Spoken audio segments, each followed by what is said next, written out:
Welcome to this week's book programme. We've got lots of great new books to tell you about. My Life by Joe Wrigley will keep all fans of Joe's stories happy for hours.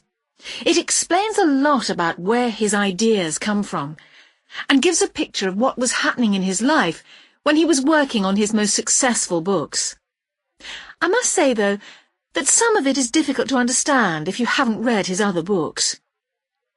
Now, for those of you who like a good cry, Goodbye to the Fields by Susan Marks tells the sad story of John, a small boy who has to leave the countryside he loves when the family moved to London because of his father's job.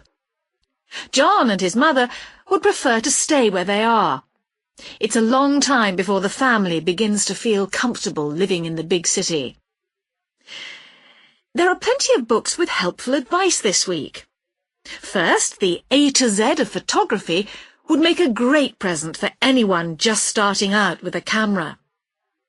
It has everything you need to know to take really good photos and learn about cameras, film, lighting and so on. This is not one for the experienced photographer, though. There's not much advanced information here.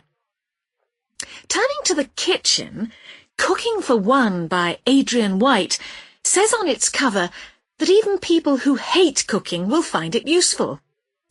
A month ago, I couldn't even boil an egg, but now I'm producing all sorts of dishes, some quite difficult, and yes, they taste quite good too.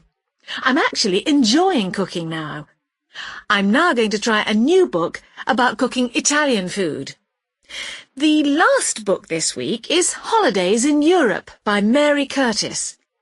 This is an enjoyable read, which will start your imagination working as you plan for next year's holiday.